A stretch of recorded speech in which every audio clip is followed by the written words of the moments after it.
welcome back to our channel. Today we're going to be reading How Not to Run for Class President.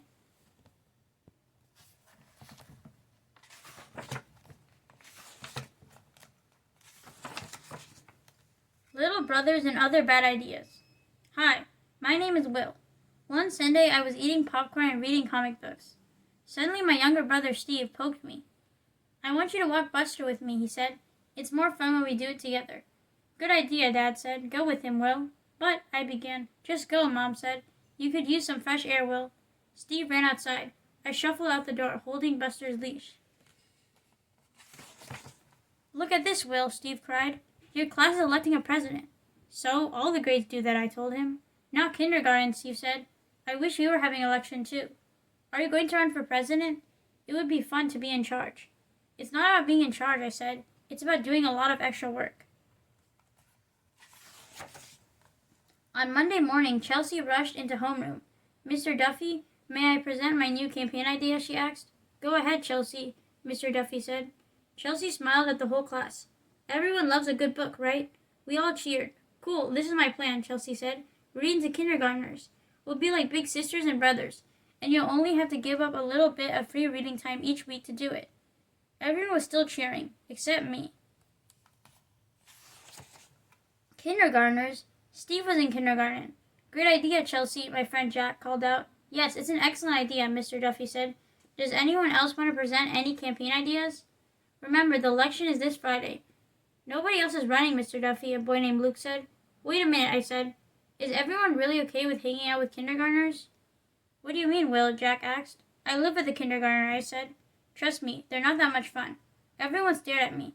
Don't be mean, Will, Chelsea said. Your little brother is great. Yeah, great at being annoying, I said.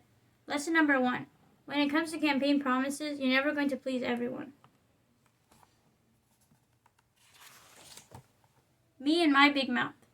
At soccer practice that afternoon, Steve and his friends were playing right next to our game. Chelsea passed me the ball, and I was just about to score, but suddenly, look out, Jack yelled, stray ball. It was Steve's, of course. Sorry, Will, Steve called. That's okay, Steve, Chelsea said with a laugh. No, it's not, I muttered. Go back to your own game, Steve.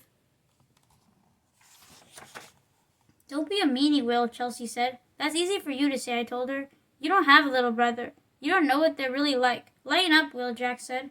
But I wasn't finished. And now you want me to spend even more time with Steve? I reminded Chelsea. Everyone else liked my idea, she said. Everyone else is crazy, I exclaimed. Give it a chance, Will, Chelsea said. I'm not going to give it a chance, I yelled. I'm not going to let you do it, even if I have to run for class president myself. Does your mouth ever move faster than your brain? Mine just had. Hey, Dad, Steve yelled. Did you hear that? Will's running for president. Uh-oh. My dad hurried over, beaming. That's great, son, he said. I was class president once myself. My heart sank. How was I going to get out of this? I'll be your campaign manager, Will, Steve said. This will be epic. Lesson number 2. When it comes to big decisions, think before you speak. The campaign begins. That night, not even my favorite comic book made me feel better. Hey, Will, Steve said. Let's talk strategy. First, we need to get your name out there. Go away, Steve, I said. Okay, I'll brainstorm and get back to you. Steve skipped off to his room. The next morning, I was hungry for pancakes. Where's Grandma? I asked. I was hoping she'd make me breakfast. She's driving Steve to school, Mom said. He wanted to get there early today. Uh-oh, this couldn't be good. I was right. It wasn't good. In fact, it was worse than I could have imagined. How could I ever show my face in school again? Hey, Will, Jack yelled. Your posters are awesome. Yeah, said a 5th grader I barely knew. Way to go, Will. Luke pointed at a poster. Even Chelsea couldn't get rid of baked beans, he cried. You're the best, Will. I couldn't believe it. Maybe running for president wasn't so bad after all. Lesson number 3. Any publicity is good publicity. Promises, promises. Chelsea came over frowning. Get serious, Will, she said. You're promising stuff you can't deliver. I wasn't sure what to say. Luckily, Steve dragged me away. Hey, Will, he said. Come meet some very important supporters from my class. They promise they'll vote for you as many times as they can if you play soccer with them once a week. Only 3rd graders can vote in the 3rd grade election, I told Steve. Besides, nobody is allowed to vote more than once. The kindergartners looked disappointed. Does this mean you're not going to play soccer with us? Steve's friend Abigail asked. Don't worry, Steve whispered. We'll work something out. That afternoon, Buster came to school with Mom. Check out Will's dog, Jack exclaimed. I wish Buster could come to school every day, Abigail said. Great idea, Steve said. Actually, that's Will's latest campaign promise. From now on, every Friday is Bring Your Pets to School Day. It starts this Friday. Hooray! Everyone cheered. Can I bring my pet tarantula? Abigail asked. Chelsea smiled. I wonder what Miss Principal Smiley will say about this, she said. I gulped. Hold on, everyone, I said, but nobody was listening. How's the campaign going, boys? Dad asked the next morning. Great, Steve said. I have a super new idea. What idea, I said. Steve just smiled. That's on a need-to-know basis, he said. You worry too much, Will. You'll find out later. Steve was right. I worried all day. After school, I saw a crowd of kids gathered around Steve. Vote for Will, Steve yelled. Yeah, Abigail shrieked. He's the sweetest candidate. Then they started throwing something. Candy, kids yelled. Awesome. Not awesome, Mr. Duffy said sternly. You aren't allowed to bribe people into voting for you, Will.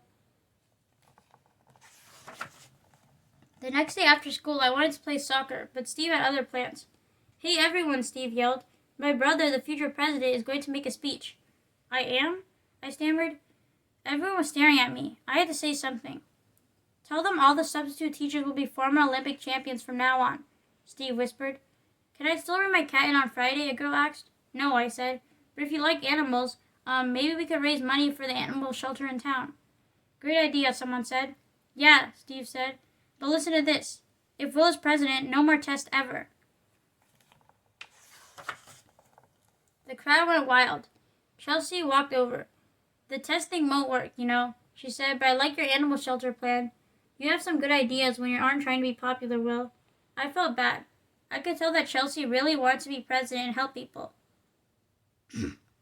Will, the crowd chanted. There was just one problem. Thanks to Steve, I was going to crush Chelsea in the election tomorrow. Lesson number 4. Don't promise more than you can deliver.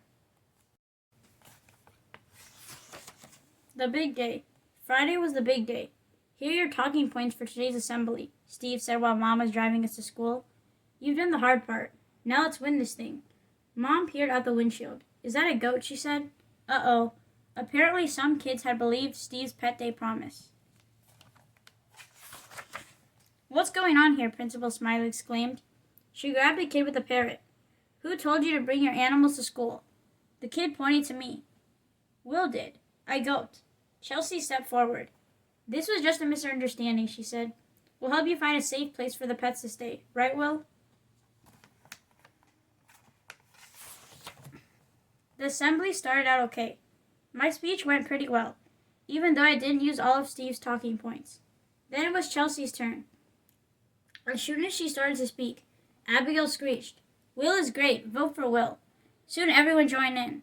Settle down, people, said Principal Smiley. It's not a fair election unless all the candidates get to speak. Chelsea's speech was really good. Everyone else seemed impressed too. Then I noticed Steve and Abigail sneaking toward the door. What were they up to? Soon we all found out. Stampede! Abigail shrieked as the pets raced into the auditorium. By the time the teachers rounded up all the animals, I was totally fed up with Steve. This wasn't how an election was supposed to be. Okay, everyone, Principal Smiley said. Each candidate will make a closing statement. Then we'll vote. My closing statement was last. Don't forget to promise pizza and a movie every Thursday, Steve whispered. I ignored him. I knew what I wanted to say. I hereby take back all my crazy campaign promises, I said loudly. If you vote for me, the only thing I'll promise is to do what's right for the whole 3rd grade. Steve looked horrified, but Chelsea seemed impressed. You mean that? She said. Before I could answer, Principal Smiley stood up. Time to vote, she said, sounding tired. Lesson number 5. Doing the right thing is never the wrong idea. The results are in. While the other students voted, Chelsea and I had time to talk. I'm sorry things got so out of hand, I told her, and I meant what I just said now. I won't go through with any of Steve's crazy ideas. Chelsea smiled. I'm glad you came to your senses, she said. The 3rd grade results are in, Mr. Duffy said. It's a landslide. Will, Steve chanted. Mr. Duffy shook his head. The winner is Chelsea. What? Abigail shrieked. Congratulations, Chelsea, I said. And I really meant it. I was a little embarrassed, but mostly relieved. Thanks, Will, Chelsea said. You are a worthy opponent. I'd love to make you my vice president. Together we can make this the best third grade ever. Sure, I said. That sounds cool. I couldn't believe everything had turned out so great. Then Chelsea turned to Steve. Hey, Steve, she said. I loved your energy on the campaign trail. How would you like to help me with a reading buddy program? You'd get to work closely with me and my new VP. I'll do it, Steve yelled. Isn't this awesome, Will? Now we get to be together all day at school, too. Lesson number 6, win or lose. You can't get rid of your little brother. Thank you for joining us for today's book read. We hope you guys enjoyed How Not to Run for Class President. Stay tuned for more book reads. Consider subscribing to our channel if you're new to the channel. Share this with your friends and family, and we'll see you with another book read coming soon. Take care, guys, and keep on reading. Goodbye. Bye.